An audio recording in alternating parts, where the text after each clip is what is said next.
This episode is going to be all about villagers, as a continuation sort of from last episode. Last episode saw us get a single villager and rack up some emeralds. This episode we're going to try and get a few more villagers, give them a little village to live in, and also enact another secret plan that I haven't told you guys about. Let's get into it. Okay, how's this for timing? I literally just released the last episode about an hour ago, and we have a zombie villager in the mob farm.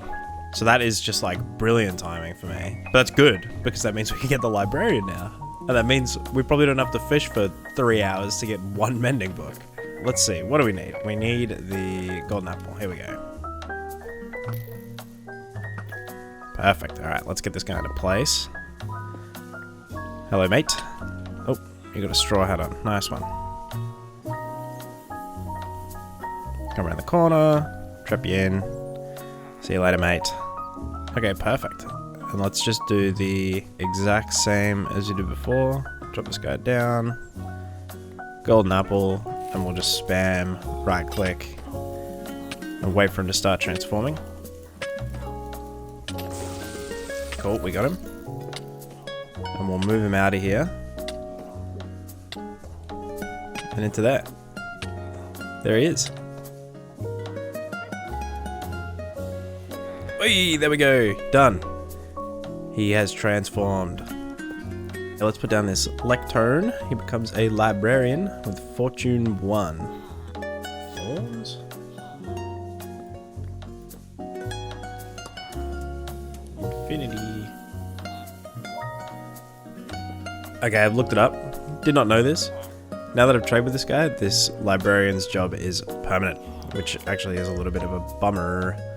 But that's okay, because I think we can just spawn a little baby villager with these two now. I should be able to get these two to breed by making 3 beds.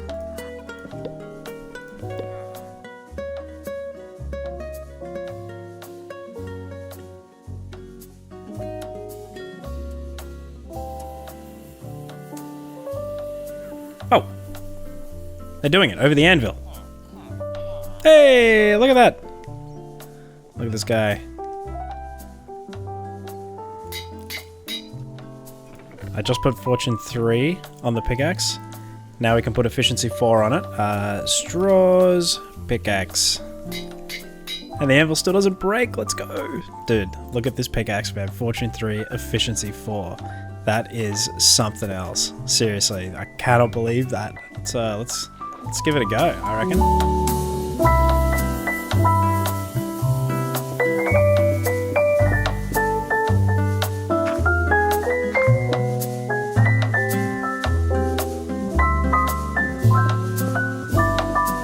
This is exactly why we wanted fortune. About 4 iron, 8, 11.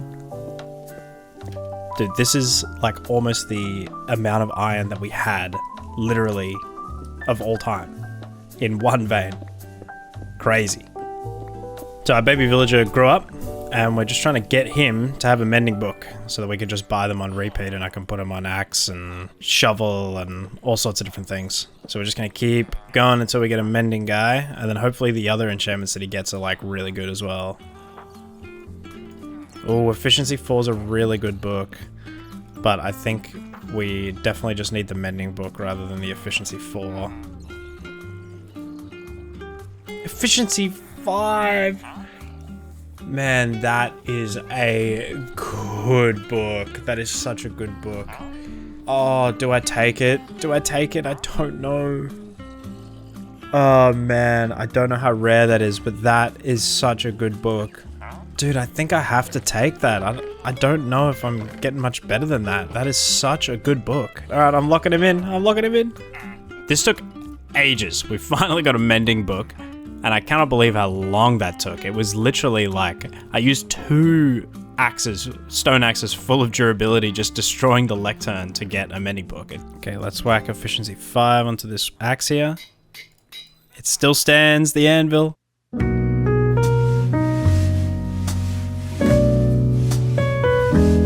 This space that we're going to try and build for the villagers, I'd love to make a library for them to roam around in. And so let's give that a go. We're going to try and make it one of those libraries that has a walk around the top, and then, you know, there's something underneath it, like in the middle, in a hole in the center. You'll see what I mean.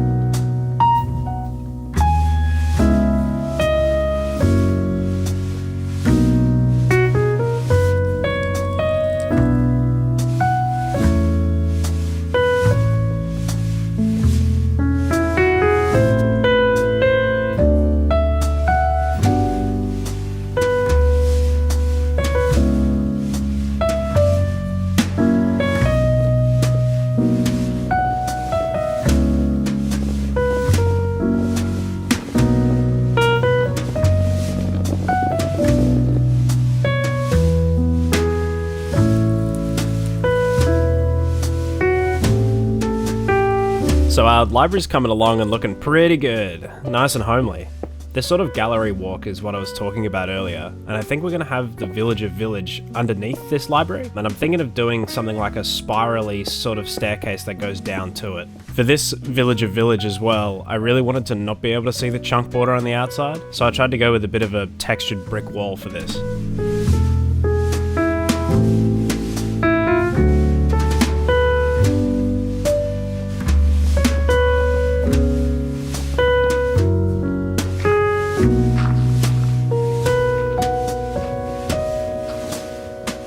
This village section down here, I want it to feel really cramped, like the villagers have maximized the space that they can use. Maybe having 2 levels with a bridge that connects a house. Also maybe 3, 4, maybe 5 houses in the village in total.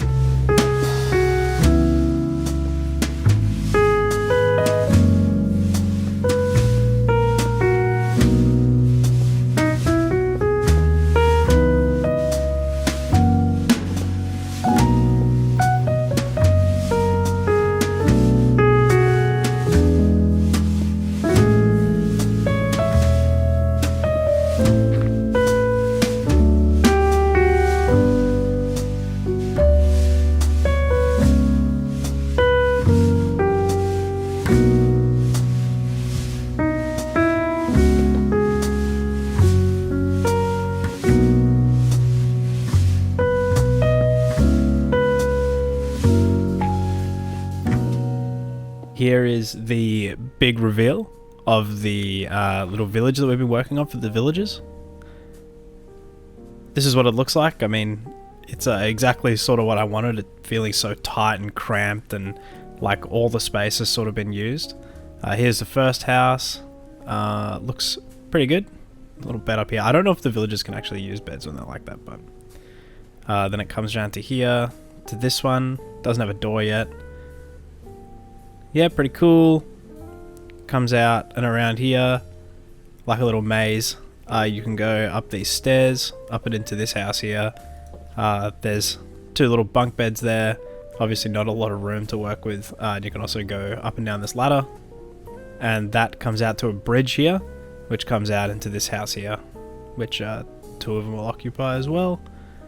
You've also got this spiral staircase that all of this is revolves around. And this comes up as we'll have lots and lots of different librarians. There's a library up here as well, which isn't quite completed yet just because it's difficult for us to get bookshelves. They cost about 9 emeralds each. So it's going to take a while to be able to fill that out. Lots of AFK time at the gold farm, but yeah, I think it looks awesome. Let me know what you guys think. This is where all of our villagers will be staying. Really love being on this sort of ground level and just seeing the houses peeking through the staircase and stuff. It really makes it feel cramped, like all the space is actually being used effectively. And just while we've been doing that, we've had our villagers just multiply. I had beds down here that were just doubling the amount of villagers that we could have. So they have been breeding, and we've got what, 1, 2, 3, 4, 5, 6 villagers at the moment. So we'll probably move 4 of them down there now. And we'll probably leave 3 beds just set up in here, just populating all the villages as much as we can. So we need a way for them to safely get down into the village. And I do not know how we do that just yet. What I'm thinking is that we just dig a hole pretty much straight down and just let them fall into the library maybe? Because if we go over here, for example, and we dig straight down, let's just cover this back over. we should skip the nether portal room and go straight into the library. Yep, that's exactly what happens. So we might just drop them straight onto this block here. Alright, I think that'll be good enough for them not to get hurt. And let's give them a bit of a nudge down the hole. Down the hole. Go on. You got it. Number 2. Come on, down the hole. You got it. Yep, there we go. Number 2, number 3. Come on, one more. There we go. Alright. Alright, they've moved out and they're moving around. You're there. Did some of them already make their way down the staircase? So we pushed 4 down. Oh look, they did too. That's cool. And we got little librarians here. Nice. It's secret plan time, which I'm sure is going to be no surprise. We've struggled with iron for the longest time. No armor, not being able to make hoppers, limited uses on anvils. I have a plan for stuff we can do with rails as well, which requires iron to make. So basically our whole world is sort of bottlenecked by how much iron we have. Well, that's why we need to create an iron farm. With the recent introduction of villagers into our world, making an iron farm should be relatively easy. So let's give it a go.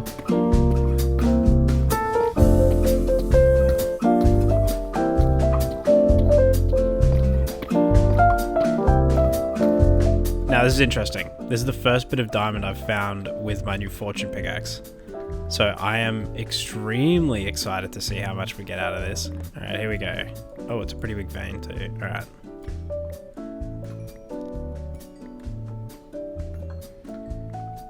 $16! Oh my god, 16. That's insane actually. For this farm, I'm following a tutorial made by Voltrox. And I'll link that video in the description if you wanted to build one for yourself.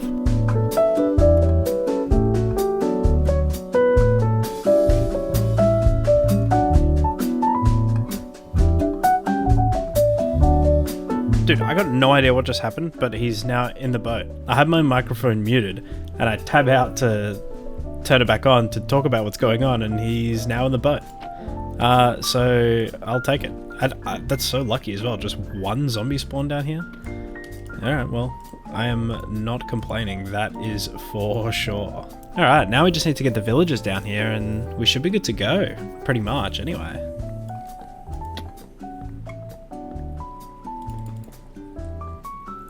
And that should take them straight down to that farm down there. Before we trapdoor that and let them fall down, we just... Oh, yep. Okay, well that's a good test. That wouldn't have worked. I just need one of you guys. Off he goes. Yay! Alright, that's one. So cool down there. Look, it's like stone and stuff. So lame up here. There's like wood and everything.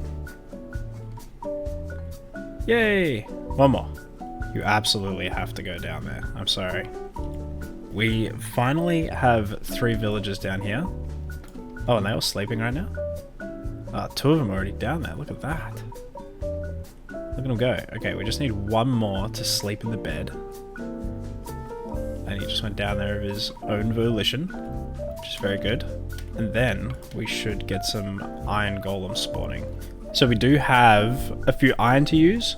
We got to make some hoppers for this just to make it a little bit more AFK. But it is an investment. It is an iron farm, so we should get the iron that we used back. I've tried to avoid using hoppers in the world so far just because it's sort of a waste of iron.